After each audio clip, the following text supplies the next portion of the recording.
Lots to say. I've got a lot of slides. In fact, Haris Arnautovic told me, please don't go over the 45-minute limit because we don't have a morning keynote session planned for you tomorrow morning.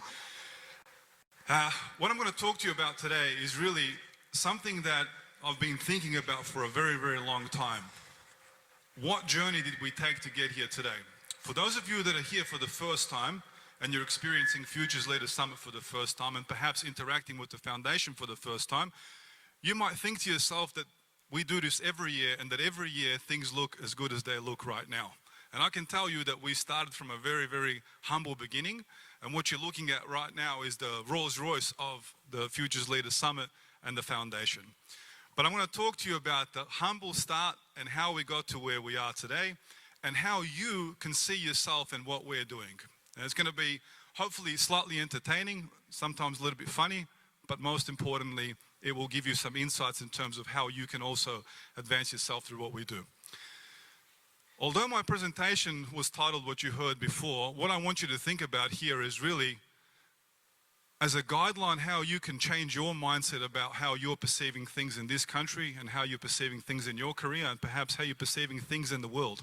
Because I started to change my perception about what I think about Bosnia the moment I started to really dig deep and get involved in solving some of the most common issues that we face here today. And hopefully our clicker will work. Yes? Okay, maybe no. Aha. All right. Mr. Instructor, maybe a hand? Okay. The first thing that I want to do, my friend Milan asked you before to stand up because he wanted to see how many of you, I think, came from high schools, from universities, who came from Sarajevo, who came from Tuzla, who came from Bijeljina, who came from, I don't know where you all come from. But the first thing that I want you to do is stand up. I want everyone to stand up.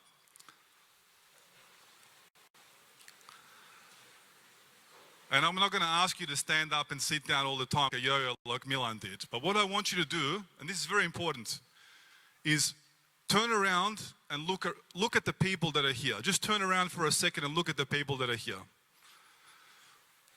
If there's someone next to you, shake hands and say hello, just briefly.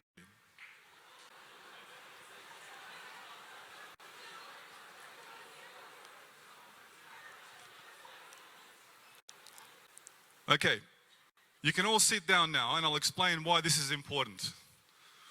The first time that I attended a conference, I was 16 years old.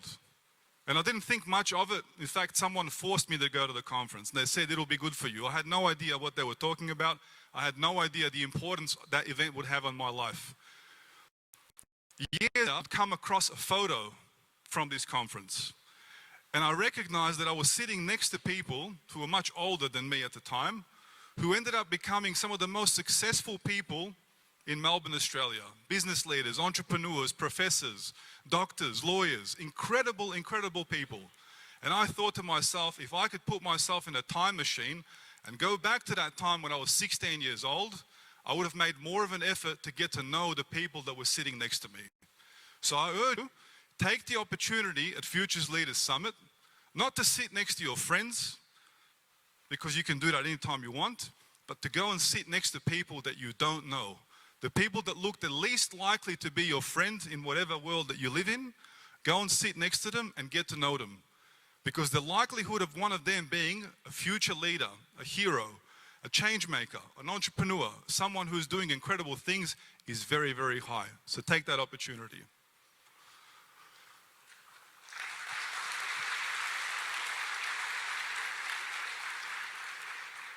So before we started FLS, I thought to myself, geez, why are people wanting to attend Futures Leaders Summit? And of course, you get the funny responses because you're giving out grants and it's free. And other people said, because there's free food and there's free drinks. But I think, all jokes aside, the main reason why most of you are here today are probably found in some of these hashtags that you can see here. You want to learn, you want to meet people that are like-minded. You're curious. It's curiosity that keeps us going in life. If you're not curious, you're just waiting around and looking at the ceiling. So all of you are curious because you're here today. You don't have to be here today. It's Friday night. You could be doing a lot of other things. It's Saturday. You could be doing a lot of other things. And especially on Sunday, you're probably going to be sleeping in and doing other things. But instead, you've chosen to spend your weekend with us here. And I promise you it will be a mind-changing experience for all of you. But I think the thing that comes out in all of us is a sense of belonging.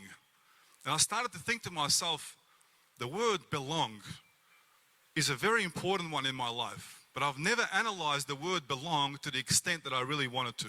What does it mean to belong to a community?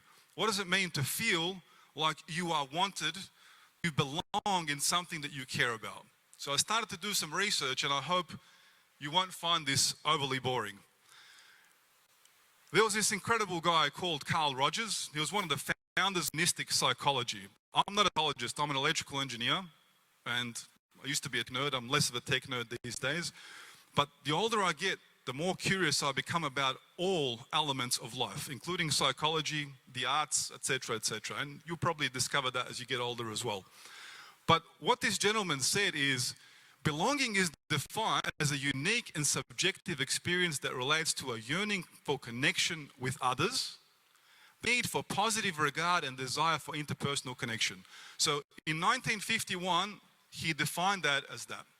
Now, if you think about, all of us have a sense that we want to belong to something. But what do we want to belong to? And how do we actually understand that? So I did some more research, and in my highlighted text, by the way, this is just a simple way of explaining what it actually means, because scientists like to use fancy words, because if they don't, they feel like other scientists will frown upon them because they're not being very expressive. So I haven't dumbed things down, but essentially, this is what these paragraphs mean. I won't read all the text, but essentially, it comes down to, I want to be part of something, I want to belong to something that has meaning to me, that you find meaning in. And there are various ways you can do that. And secondly, what's interesting is, once you find something that you belong to, and you can talk about football clubs, religious groups, chess clubs, whatever it is that you belong to, you want to bring other people into it because you're passionate about it. And the more I read about this, the more I realized that's exactly what Bosnia Herzegovina Futures Foundation does. That's exactly what we do. We started off with 1 or 2 people, and we've now grown to a community of thousands of people around the world. And I hope that you will also, after this experience here, if you haven't already, join our community and help others access the things that you've been given today, thanks to all the sponsors that have been part of this journey with us. But let me tell you a little bit about my journey and my yearning for belonging. I was born in Tuzla, and I know there are a lot of students here from Tuzla, including Gimnazija Meša Selimović, so big shout out to you guys.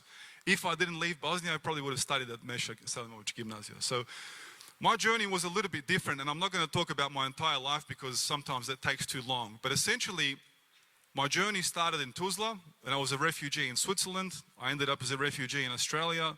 And then, of course, I did what I did. I educated myself, and I became the person that I am today, in short. But why am I putting up these pictures here? It's to tell you that my journey is unique, and it's different to your journey. And everyone's journey is unique. And you should never try to copy anyone else's journey, irrespective of how successful that individual is. You are your own person, you have a unique journey, and that journey will shape you as a professional in many different ways. And that uniqueness is what creates the diversity that we have in this room. And that diversity is what creates strength. It's what creates resilience. It's what drives us as humanity. So don't try to be someone else. Always be yourself, and let your life and your experiences define who you are tomorrow. Of course, you can look at other people and improve yourself, but do not try to be someone else, because you are unique, you're special, and whatever you do, you're going to do it really, really well. So my journey to belong, I always wanted to be a part of a community that was doing something positive for humanity. And my aspirations as a young kid were quite high. And often very high, where people would tell me, you're silly, you're stupid, why do you think you can do that, etc., etc. You should never stop dreaming, and your ambitions should be as high as you want them to be, because you can realize anything.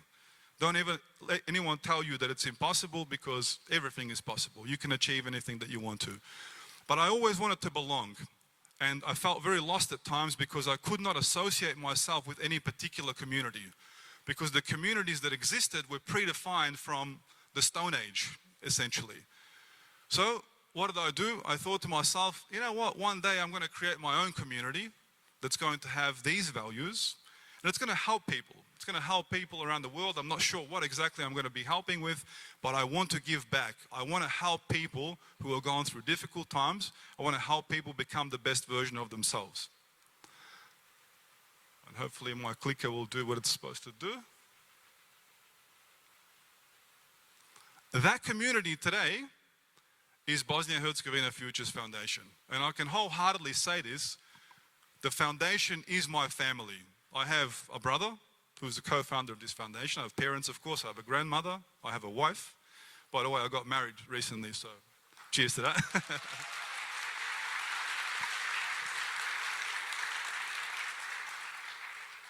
But I'm not lying when I say that my closest friends and the people that I love the most are people in the foundation.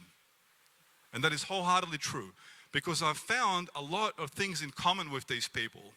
Not only from a professional sense, but from a moral, from an ethical point of view, and of course the things that bring us all together, Bosnia and Herzegovina. My passion for the country, my passion for improving things in this country, it's a binding force for this community. And we'll talk a little bit about community to come forth, but we're now a 10,000 member community. I think it's even greater than that. Of course, there are 500 of you here, but you can imagine how many people are on social media following us, liking us, commenting, donating, speaking, mentoring, etc., etc. It's insane how big the community is and how quickly it's grown to this extent. We're not a Real Madrid football club that can just get members like that. It's quite a different challenge for us here. But let's rewind and figure out how we actually got here and how long this journey was. This is a photo of me and my brother. Obviously, you should figure out that I'm the person on the right, my brother's on the left.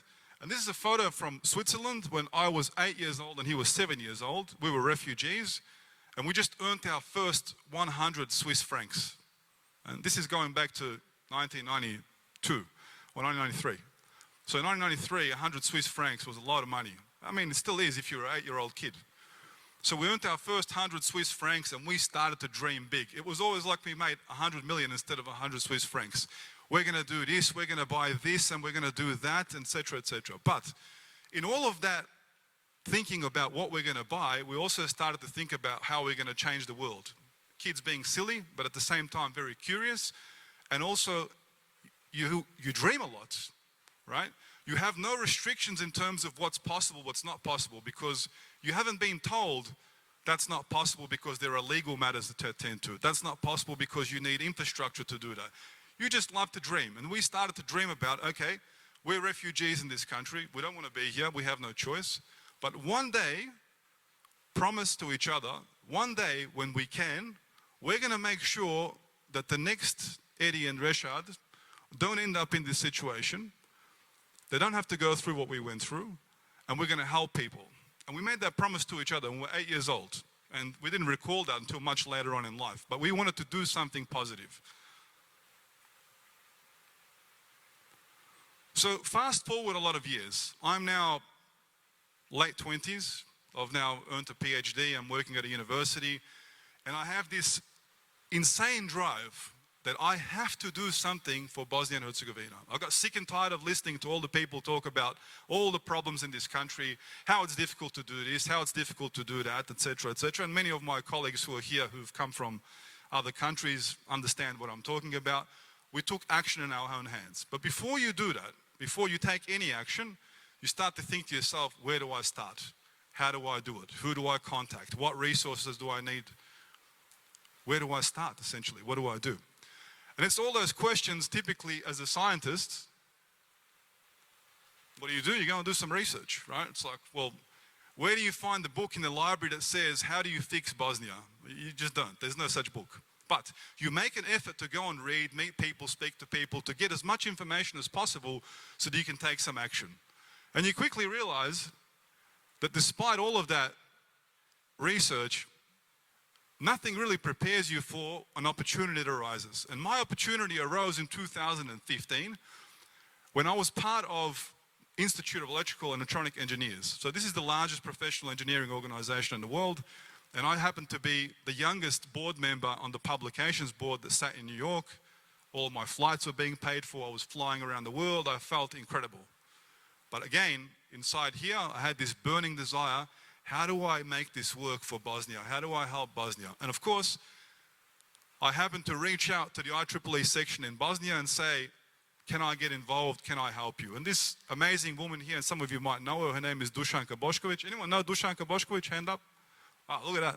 Please say hello to Dušanka when you see her, incredible professor. I contacted her and we got in touch and we started to talk about how we could work together. The rest was history. That was my opening the door, giving me an opportunity. The opportunity arose and I took that opportunity. What happened next? Of course, I went and did some more research. Now I was armed with a little bit more information. But in the interim, I went and spoke to students in Sarajevo. So here I am in 2015. I was invited to give a lecture, much like today. But instead, I turned the lecture into, let me listen to the students. And there were probably 100 students in the audience. And that session went for about 3 hours. The students had so much to say. All the things that worked, all the things that didn't work, etc., etc.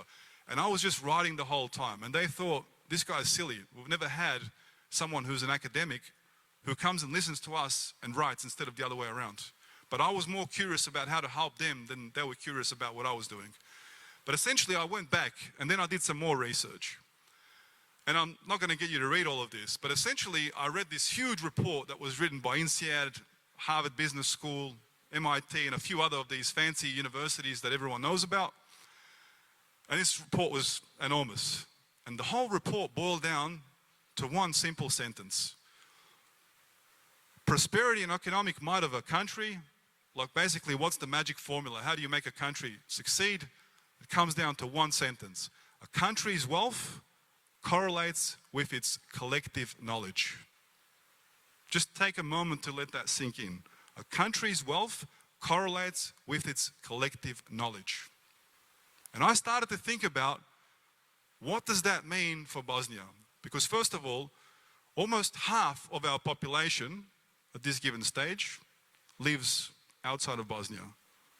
You can argue about the numbers a little bit here and there, but almost half. We have the second largest diaspora. So what I thought is, well, geez, it's not about what's within the borders that we've defined in a modern context. It's how you feel. So if you feel that you belong to Bosnia and Herzegovina, it doesn't matter whether you live in the United States or the UK or Australia, where I live. And I started to think about the collective knowledge that we possess in this entire global community. People call it diaspora. I hate the word diaspora because it has negative connotations. I refer to it as our global Bosnia and Herzegovina community. So we live all over the world, we work all over the world. This is our home base and we can go and do whatever we want. But that collective knowledge has no impact unless the collective knowledge is in action in a purpose-driven community. And that's exactly what we started to build in 2015. So this is where our global community lives. I'm not going to talk about the numbers, but just to give you a sense, we're literally in pretty much every country that you can think about. In fact, Dragana Marinković, who's not here today, she was in Kenya when she became part of the Bosnia-Herzegovina Futures Foundation. Goran Barbier was in China when he became part of the foundation. So we have members everywhere. You can think about countries. I'm pretty sure we have donors everywhere in that case. But there are two ways to drive change in any community, whether it's your local town, whether it's a country, whether it's a company, same principles apply. There is the top-down approach and there is the bottom-up approach. And without going into the theory of what one is and what the other one is, again, I like to simplify things because I think we overcook things and we make things harder than they are. The top-down approach is basically what politicians try to do and policymakers, right? They try to push something that's an umbrella function that basically fits on top of everyone and it solves a problem instantaneously. However, the challenge with this is that it's very slow. Political processes are quite complicated, even in the best countries. It's not just Bosnia's problem. And they're quite slow. Now, what's even slower, but sure to be a winner, is the bottom-up approach. You guys are the bottom-up approach. You're young, you're driven, you're ambitious, you're incredibly smart, and you have incredible ideas.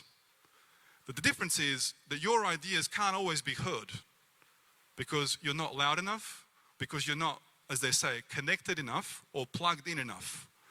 But what happens when you form a community of 10, 20, 30, 40, 50,000 young people who have these ideas, who have this drive, and are supported by individuals and organizations on the exterior who are pushing you and giving you the resources to achieve what you want to achieve?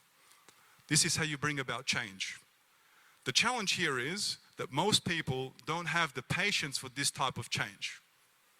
Political parties work in terms of 3, 4, 5 years in the best of scenarios. Most of us will live 70, 80, 90, 100 years if we're lucky. Seems like a long time. It's a very short time if you think about a much bigger context. What we need to start thinking about is generational change, generational impact, as opposed to what's good for me right now and who cares what happens to the next guy that comes after me. And that means we need to be less selfish and we need to think about the bigger goals. So I challenge you, all of you in the audience here, not just the young people, but everyone else, to get behind the bottom-up approach to solving the problems, because it means that you are involved directly in making changes happen. Our bottom-up approach started in 2016 with the first ever conference. I got you to stand up and look around to see how many people are here. It's a much more fancier venue. The first time we did this, we did it at the Faculty of Electrical Engineering in Sarajevo in 2016. There were 97 students present, and 13 of them were my students from Australia. So we started very small and very humble. I'm not sure if they've changed these seats in this amphitheater, but they were not very comfortable at all, especially in winter. Okay, there's old wooden seats.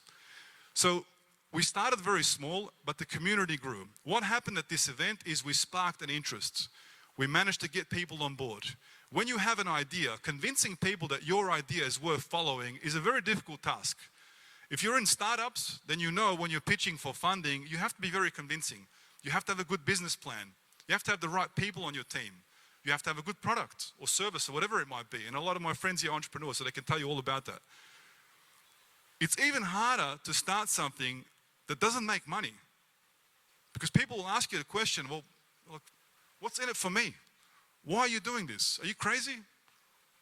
That's the question that I got asked in 2016 when we launched Bosnia Herzegovina Futures Foundation, including by my own father, who said, you're an idiot, you're crazy, you're wasting your time. In the end, you're going to fall on your backside and people are going to laugh at you.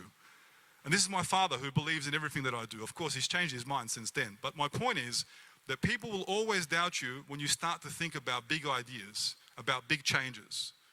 But over time, if you put enough effort into what you do, people will start to join your cause.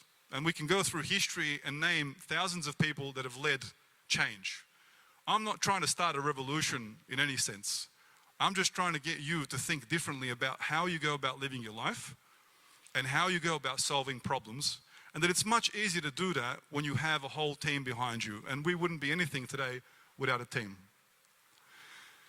Building communities today is much easier than what it was a long time ago. Here's a few social media tools. I don't know all the people that founded LinkedIn, but I can say a big thank you to LinkedIn, because without LinkedIn, many of us here wouldn't be here. And I can tell you the foundation probably wouldn't be what it is. And I'm not sure where Hardest Lizde is, where he's sitting, but he's somewhere in the audience. There he is.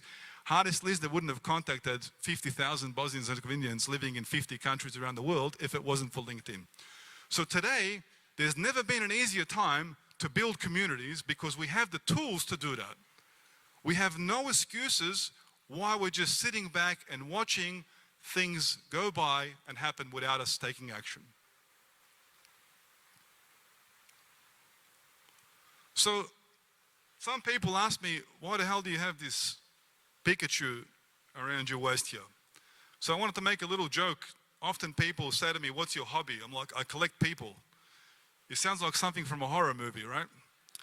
Well, in actual fact, I became obsessed with the idea of this collective knowledge. It literally became my obsession, to the point where I would spend, and I'm pretty sure Hardest Lizde is also obsessed with this, we became obsessed with mapping these people. Who are these Bosnians and Herzegovinians around the world that are doing these incredible things, and why are they not engaged in what we're doing? And if they're not engaged, how do we get them engaged?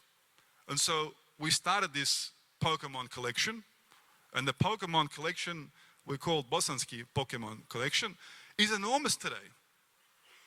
And it's much easier to convince people to join our cause today than what it was 5, 6, 7 years ago. And I can tell you firsthand, and I'm pretty sure Hardis can tell you even better, the amount of people that said, you guys are crazy.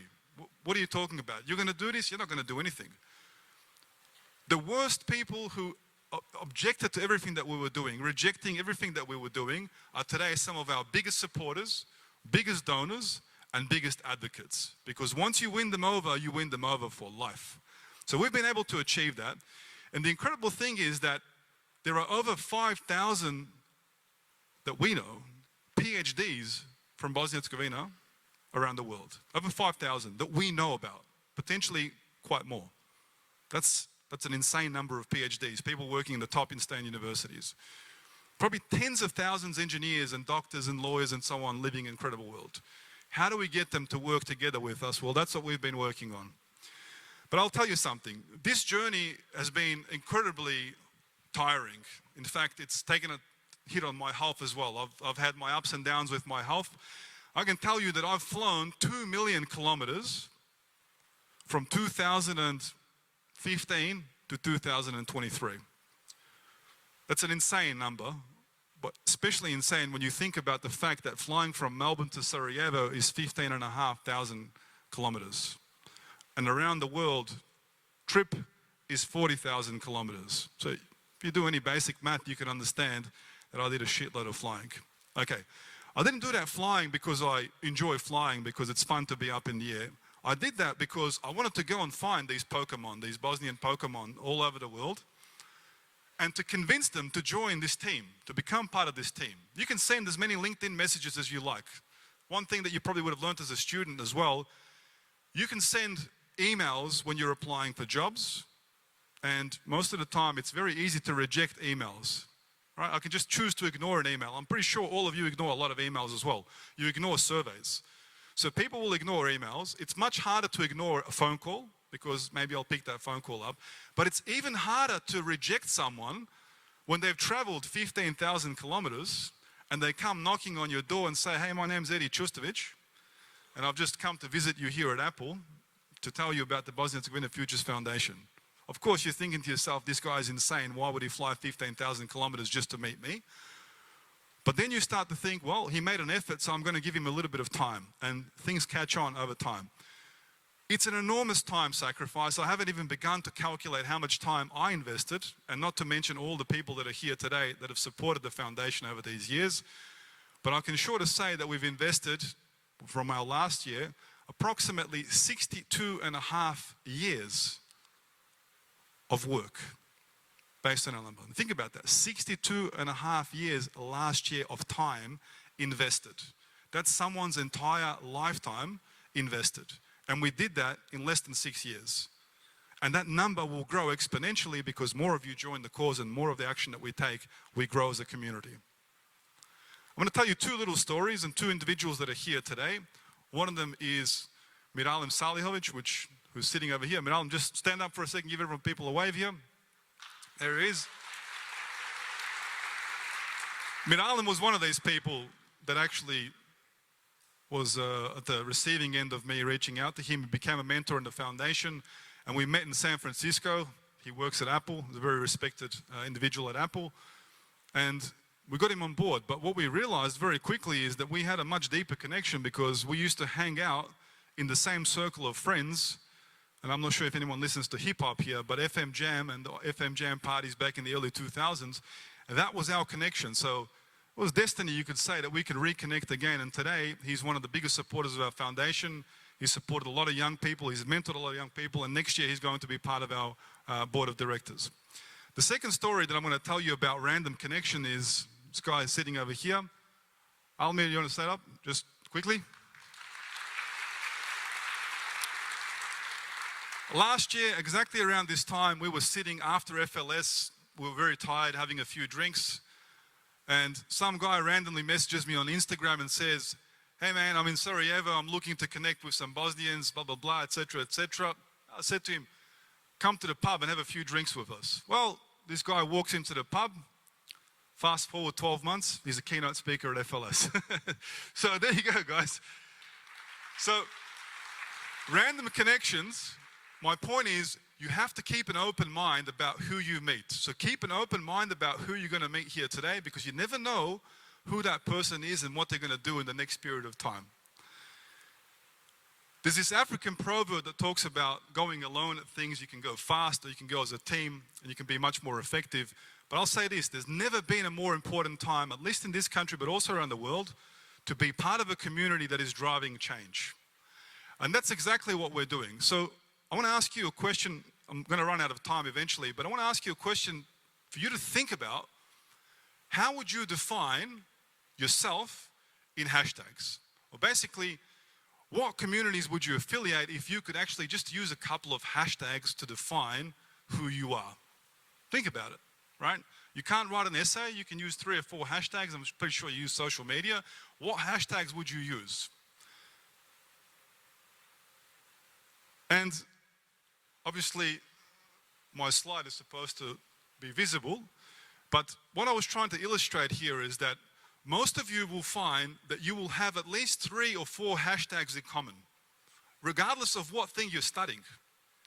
So if you have these things in common, you're already part of the same community, but you just haven't been connected yet. And that connection is going to happen this evening at FLS. Without going into the details of what we do, what our foundation is, because you'll get a chance to do that by interacting with all the amazing people that have these stands around here, we are mission driven. And our mission, essentially, and our vision is to give young people an opportunity to be at the forefront of change by giving them all of the resources that are available, so that you can never have an excuse, I didn't have the money, I didn't have the technology, I didn't have the mentoring, I didn't have the connections. What if I gave you all of that to the best of our abilities? What could you do? And that's essentially what we're trying to do with the organization that we've been doing for the last 7 or 8 years, and why you've seen so many people here who have gone through these programs and achieved a lot. And again, and I'll skip this, but basically the left-hand side of the screen is the fuel. It's all the information that we're pumping into you. It's all the networks that we're putting into you. It's the startup support, the workshops, the mentorship, the resources, the finances, etc., etc. The vehicle is the foundation. The end result is you feeling empowered and feeling that you can achieve pretty much anything that you set your mind to. And we have over 10,000 people supporting us across 40 countries. I mentioned some of them earlier on, and you'll get a chance to meet some of them this evening as well. Our programs span everything from research to entrepreneurship, to leadership development, to technology access. Some of you had a chance to participate in some workshops today, and these workshops basically embody what we do. There are literally hundreds and hundreds of people that have put their hand up to say, I want to mentor our young people in Bosnia. Getting access to these people is relatively hard unless you have a network and a community like we do. Their knowledge is very hard to quantify in terms of dollars. But I can say one simple thing to you, and Miralan can share that with you over the break. People charge thousands of dollars for hours of their consulting. You're getting it for free. And the only reason you're getting it for free is because these people want to help you, and they want to help Bosnia and Herzegovina. And that's the great thing about our community, is that we're bound by this common thread. And I'll just give you some examples of all the things that we've done. I'll run through this very, very quickly, and you can learn about it because we have a few stands around here. We've run hundreds of webinars, panels, discussions, fireside chats at conferences, online, etc., etc. We have a podcast. The purpose of the podcast, and by the way, we started the podcast before podcasts were cool. Now everyone has a podcast, which is still a good thing. But the purpose of this podcast isn't just to talk about what we've achieved. It's to start to change how people perceive Bosnians and Herzegovinians around the world. Because we don't want people perceiving us, this is a country that doesn't work. When you say Bosnia in the United States, most people are, oh, that's where that war happened. Yeah, but there's a lot of other stuff that happened. Why aren't we talking about that? So we are trying to push a completely different agenda through the global media. Not just here. We can tell great stories amongst each other, but we also have to tell great stories out there. And every person that goes out there is an ambassador of this country. Whether you like it or not, when your parents tell you, when you leave this house, you're an ambassador of your own parents and your brothers and sisters. Well, when you leave this country, you're an ambassador of this country. So you need to think about how you act and behave and how you perceive it. During COVID, we jumped in and launched the largest tutoring program completely free. A tutoring program that's run by young people for young people, still going strong. Hundreds of young people being part of that. 3-minute thesis. We've donated over 100,000 Bosnian marks to research, which doesn't seem like a lot, but when you consider that research budgets of some universities in Bosnia are in the few $1,000s, 100,000 Bosnian marks is actually quite a lot. But the purpose of this competition that we launched was to give young researchers in Bosnia and young Bosnian researchers living abroad a chance to connect. And some of the 3MT winners are here this evening. You'll get a chance to meet them. I'm pretty sure Ida Fazlic is here. I'm not sure where Ida is. Ida, stand up quickly. Here's one of our past winners. Big round of applause for her. And you get a chance to look at Ida's presentation because it was absolutely brilliant. It's on YouTube, so you can watch it as well. And very quickly, we've launched courses for teachers. When the pandemic hit, we launched a course called Leaders of Online Education, not thinking that it was going to make a huge impact. And Fuad Čurčić is here somewhere as well. I'm not sure where he's sitting. Is Fuad is there? Fuad, stand up for a second, please. Thank you. Big round of applause for Fuad, please. He said to me, the pandemic, teachers don't know how to use digital tools. We have to do something. So I said, let's run a YouTube live broadcast and see if we can help some people. Well, fast forward a few weeks later, we got a team together of about 10 people. Marcia Kovacevic led that team. We launched an online course completely free, and that course has been completed by 10,000 teachers in Croatia, Bosnia, Serbia, Montenegro, and even further south. So a Bosnian-led initiative that changed how teachers view online education in a very short time span. So that was community-driven. It was completely community-driven and a quite incredible achievement. But the greatest feedback was from this gentleman here, Miro Pandur, who reached out to me and said, Pozdrav Edheme, mi ovo još uvijek aktualiziramo. Basically, that was 2 years later and they're still using this stuff. So you guys can be part of any change if you really want to. We launched a teacher residency program. We have 2 Bosnian Herzegovinian teachers right now at the International School in Stuttgart, spending 12 months fully paid, and they'll come back to Bosnia and they'll be part of the change. So this is the bottom-up change that I was talking about. How do you drive bottom-up change? I would like to send every Bosnian teacher to an international experience, but we can't do that. We start with 2, we do 3, 4, 5, 10. Eventually we'll have enough people out there bringing new knowledge, new ideas, new practices into the system. We're building a research community. I'm not sure where the guys are from the Akademski imenik here as well. They're standing somewhere here. There's an Akademski imenik over here. Where are they? There they are, guys. They're a bit shy. Researchers tend to be a little bit shy. But basically, we started to map who are the people that are conducting research in Bosnia and who are our researchers around the world. So in a very short time span, we've built this research group on LinkedIn that has 1,300 PhDs who are working in some of the best universities around the world. And you have a chance to meet some PhD students here as well. I'm pretty sure Sada Vanovac is going to be talking to you guys in the next few days as well. We are connecting and connecting and connecting. And you'll be surprised how many incredible people we have around the world. And to be honest, it wasn't very hard to convince Sarah to come here and be a keynote speaker because she was probably had that feeling just like I did. She wanted to give back and she's here with us all the way from California and she's going to be giving you a talk. But we also have the Vera Schneider Award. You're going to get a chance to hear about the Vera Schneider Award in a little bit more detail later on. You'll hear about who the winners are.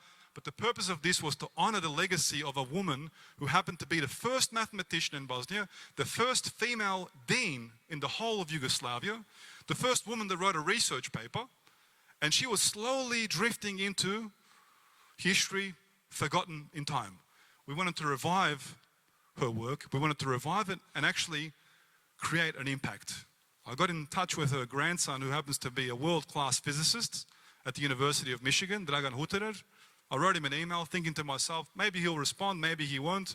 Maybe he'll think I'm crazy just like many other people. Well, guess what? Dragan Huterer responded to me. He wrote me a 2-page response and said he was honored that we were doing something like this, that we were launching an award that was bearing his grandmother's name.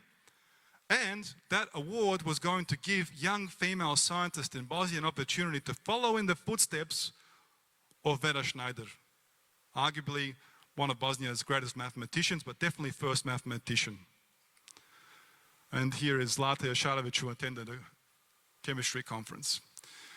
We launched, in my view, the greatest entrepreneurial education program in Bosnia and Herzegovina. We can argue about who has the best one, but I think we have the best program. And this program has educated hundreds and hundreds of young people about the basic principles of how you go about innovating, how you go about creating products and services. There are 2 gentlemen over here, Miran and Philip. Give them a big shout over there, guys, on the right-hand side. There are a few more of you that participated in this program, but please go and check out what they're doing. They have numerous products and services that they've launched, but the purpose of this is to show you that these are real stories. These are not made-up stories. These are real stories of people making real impact and driving real success. And by the way, MIT, the MIT, Massachusetts Institute of Technology, is our partner in this program. When we first announced that, a lot of people thought we were just lying. But the actual fact is that MIT loves what we're doing in Bosnia and they want to grow their footprint globally. So MIT is part of our program. I'll talk a little bit about the significance of this conference this year, and some of you have already felt that on your skin, but we've organized 7 international conferences since 2016. If you've never organized one, you won't know how much work is involved, but I can tell you the people that stood up before, it's an enormous effort to do this. It takes 12 months of preparatory work and execution, and people will always judge you on the small mistakes that you make. But it's an incredible effort, and we've done that 7 times. We've had over 3,000 attendees across all of these conferences that we've organized, and they've come from 37 towns and cities. I don't think there are other initiatives that can do that easily. 95% of these costs are covered. I'm pretty sure your tickets are covered. For some of you, accommodation is covered. You definitely have food covered. Your transport is covered. There aren't many organizations in the world that are going to give you that kind of opportunity. And that's why I reinforce my point. Use tonight to connect to people in the audience and to find people that drive in the same direction as you do. They have the same passion as you do. Lastly, in 2023, we invested over 100,000 Bosnian marks into supporting those of you that attended here today. That's a quite incredible number if you think about it. I'll skip this part and I'll just finish off with a couple of notes. I'll say to you, never let anyone tell you that something is impossible. Or as we like to say in Bosnia, nikada ne trebate podcijeniti bosansko-hercegovački inat I borbenost. And I want you to take that drive that you have and the passion that you have for whatever it is that you're passionate about and see how far you can get. Challenge yourself to see what you can achieve. There are no limits to your passion, I'm pretty sure, but there are also no limits to what you can achieve. And I will be definitely the most proudest fan in the background supporting you, and many of you I know I speak to you on a daily basis. I will support you, open up doors, but not only me, all of these amazing people that are here, including the peers, they'll all be your greatest fans. We'll support each other, and there is no doubt in my mind that you're going to achieve incredible things as you go along. Now, people always say it's quirky to quote Steve Jobs, and Miralim loves Steve Jobs, and many of you love Steve Jobs. He said something about connecting the dots, and I'm pretty sure most of you heard about that quote, but I like to look at it this way. What we're doing with Bosnia Herzegovina Futures Foundation, we're not just connecting the dots and trusting that they're going to connect sometime in the future. I like to say that we're connecting Bosnian Herzegovinians from the past and the present, and very important exclamation mark around the past, so that we can do great things for our future. And I'm going to leave you, and my colleague now is going to play a video, and I'll tell you a little bit about, hopefully you can flick to the next one. We created a project, and I know I'm out of time, and I'll finish on this one. We wanted to highlight the importance of the people that came before us. It's very important that we pay respect to all the incredible people that have lived, created, and enabled for many of you to be here today. I'm not talking about the people that financed you being here. I'm talking about the people that historically enabled all of us to have what we have here today. So we launched a project called Knowledge Heroes, Heroi Znanja, which will highlight the biographies of some of the greatest intellectuals that have basically been born in these modern day borders that we call Bosnia and Herzegovina today. And I'm going to show you a little video of a product that we've developed, or basically a platform that we've developed, that you will have a chance to explore in your spare time. And I hope that some of you will contribute to that as well. So, Mr. Cameraman, please play my video. Maybe put the volume up a little bit as well.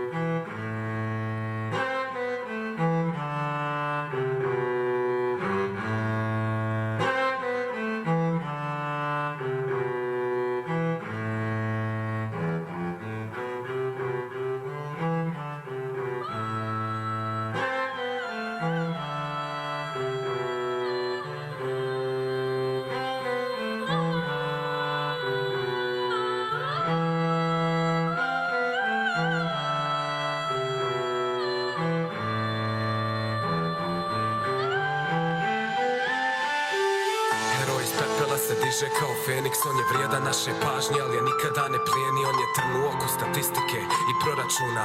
Bez obzira na ljude zna da ga Bog čuva. Heroj ne kalkuliše, već sluša svoje srce. Između ljubavi i mržnje on upliče svoje prste. Ruke u vatru za svetinu ljudskosti, on je središnja tačka između dobrote i ludosti. Heroju valuta je život ako treba, da će krv, znoj i suze, al đavolu dušu ne da. Pojam pojedinca, ovcama problem, on radi to za sebe, ne za naslov i orden. Heroj je Tesla, iz mraka put do svjetla, a ironija svega, heroj ne mora zaplještat. Heroj je Džeko bez gola u mreži, jer biti heroj nije posao, već ono što jesi. Heroji su iz ulice, a ne iz nerealnog filma. Heroj je Kelly i heroj je Čilda. Heroj je iznad populizma i besmisla. Heroj je heroj kad kamera ne snima. Ostavi sa strane malo filmove i romane, jer svako malo neko za prave stvari stane. Neko se proda, a neko čuva obraz. Postaćeš i ti heroj ako heroja prepoznaš. Sa mnom je istina, sa mnom je ljudskost, i uz njih neću srljat, već koračat u budućnost. Biće gusto, stisni šake čvrsto. Ostaću čovjek dok drugi upiru prstom. Za mir u srcu preko tuđe krvi na rukama. Za poštovanje preko patetike i lažnog grljenja. Biće gusto, stisni šake čvrsto. Ostaću čovjek dok drugi upiru prstom. Ko priča o slobodi često zaboravi cijenu. Nekad slobodni hod je po kostima. Samo najveći su pribrani kad čuju sirenu, kad se duša od tijela naglo otima. I svako prisvaja titule dok je gužva i panika. Ti heroj nije titula, već duševna satisfakcija. Nije u snazi ni u nagradi, već u namjeri. Preko mojih i tvojih do nas Srđan Aleksić. I zlo se pobrine da oni nestaju, jer oni nastaju na tački gdje drugi prestanu. I naše rane zarastu, sunce opet sija. Krv se briše i na njoj raste inat. Na njoj se vidi slika šta mržnja može prizvat. Na njoj piše nikad, preko naših ruku nikad. Al to je slika zatrpana ispod ega sitnih interesa, šovinizma i licemjerja. Nemoj se pitat gdje su nestali heroji, jer danas neko za tebe lije suze, krv i znoj. Neko se proda, a neko čuva obraz. Postaćeš i ti heroj ako heroja prepoznaš. Poznaš, poznaš, poznaš, poznaš, poznaš, poznaš, poznaš, poznaš, poznaš.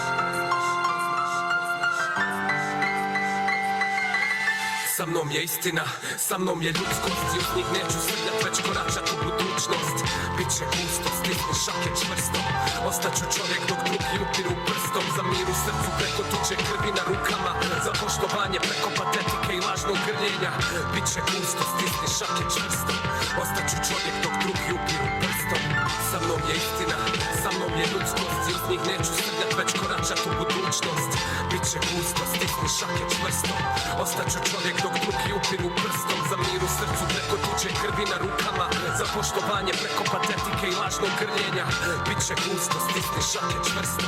Ostaću čovjek dok drugi upiru prstom.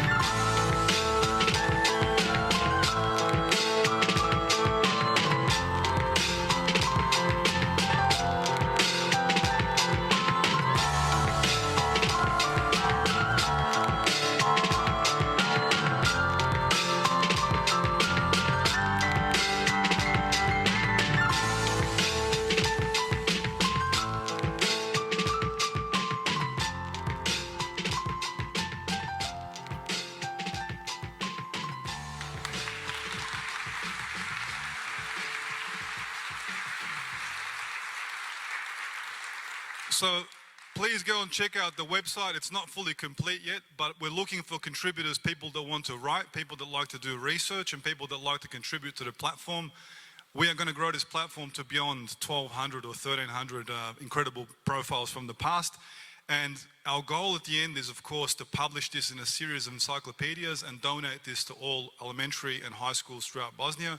And with that, I will say thank you very much for listening to me talk for over 45 minutes. I wish you all the very best at FLS. Thank you.